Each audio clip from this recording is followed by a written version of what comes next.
Kita lanjutkan dialog kita, pemirsa. Tadi kita dalam segmen sebelumnya sudah mengetahui ada titik, yaitu Abu Rizal Bakri, di mana ini yang kemudian menjadi penghalang. Pak Leo, menurut Anda kemudian apa yang harus kita lakukan? Saya sepakat dengan Prof.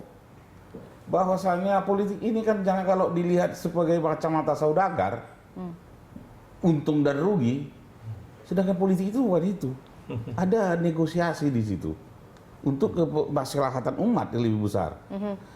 Saya yang katakan, saya akan konsisten kalau Abu Rizal Bakri membuka pintu, duduk bersama, kalau Agung Laksono kan sudah, dengan Pak Akbar malahan sudah, dengan Pak JK udah.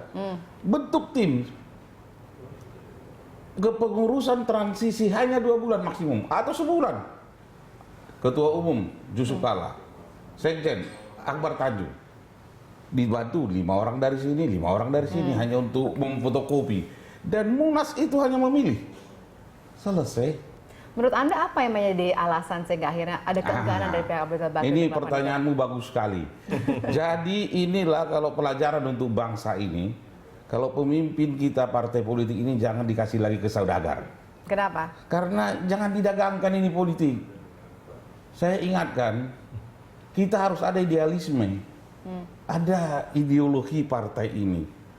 Jangan kita hanya mau buat untung dan bagaimana sekali lagi.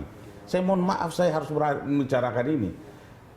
Mari kita lihat itu orang-orang pergerakan yang memimpin partai ini. Saya dan Doli ini dari gerakan mahasiswa, aktivis. Tiba-tiba kami dilompat dengan orang misalnya tidak pernah jadi pengurus Partai Golkar. Kalau tracknya Leona Babat boleh dilihat. Tracknya Doli ada. Jadi ini pelajaran terbaik bagi bangsa ini. Untuk mengukir pemimpin ke depan harus dilihat track recordnya. Jangan hanya untung rugi, tetapi ada ideologi dan terutama moralitas, integritas. Contoh, tidak masuk di akal saya mengusulkan lagi yang sudah ketua DPR mundur dengan itu, dibuat lagi ketua fraksi. Logika berpikir bagaimana ini melawan hati rakyat ini. Kita selalu suara rakyat, suara Golkar, tapi kita menyakiti terus suara rakyat. Di mana fungsi kita sebagai partai politik? Saya tanyakan ke Mas Doli, di mana kemudian moralitas dari kubu Abu Rizal Bakri sehingga menurut kata Pak Leo tadi akhirnya ini yang mengganjal? Saya kubu Abu Rizal Bakri sebelumnya. Jadi maksud saya begini, saya kira yang seperti yang saya katakan tadi, ya basically Pak Abu Rizal juga telah menunjukkan niat baik untuk menyelesaikan dengan menandatangani itu ya. Nah, tinggal sekarang saya kira kita seluruh stakeholder partai ini, makanya saya minta kita DPD 1, DPD 2, semualah keluarga besar Partai Golkar itu untuk sama-sama mendorong. Ya mungkin dengan seperti itu Pak Abu Rizal Bakri lebih yakin ya bahwa partai ini akan keluar dari polemik atau konflik yang berkepanjangan ini dengan cara yang sekarang kita sedang dengung-dengungkan melalui Munas itu. Selama ini sudah pernah ada komunikasi dengan Pak Abu Rizal Bakri? Kami belum, secara langsung belum ya. Yang generasi muda maksudnya ya.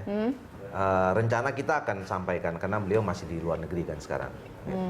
Udah di Bali dong. Udah di Bali. Ya. Lebih tahu Pak Leo.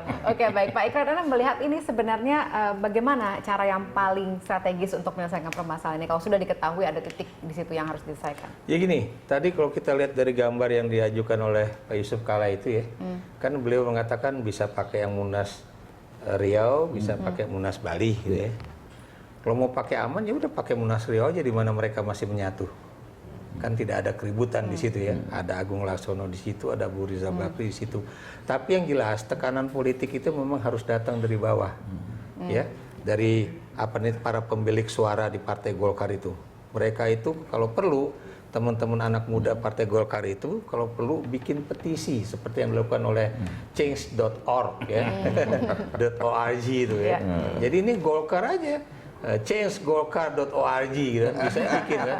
Jadi bagaimana mengubah Golkar itu, bikin petisi, dan itu petisi itu harus didukung oleh semua. Tadi saya katakan cabang, ranting, pimpinan daerah tingkat 1, tingkat 2 ya, dari Partai Golkar itu kepengurusannya semuanya, dan kemudian kita lihat bagaimana sebarannya itu ya.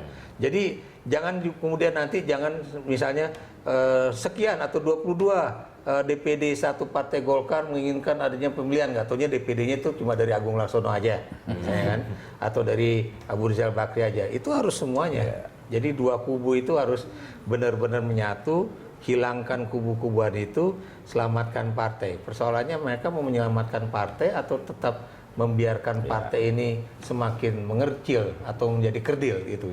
Oke, baik. Golkar apakah bisa berubah apa tidak? Kita akan bahas lagi nanti saat lagi, tetap bersama kami.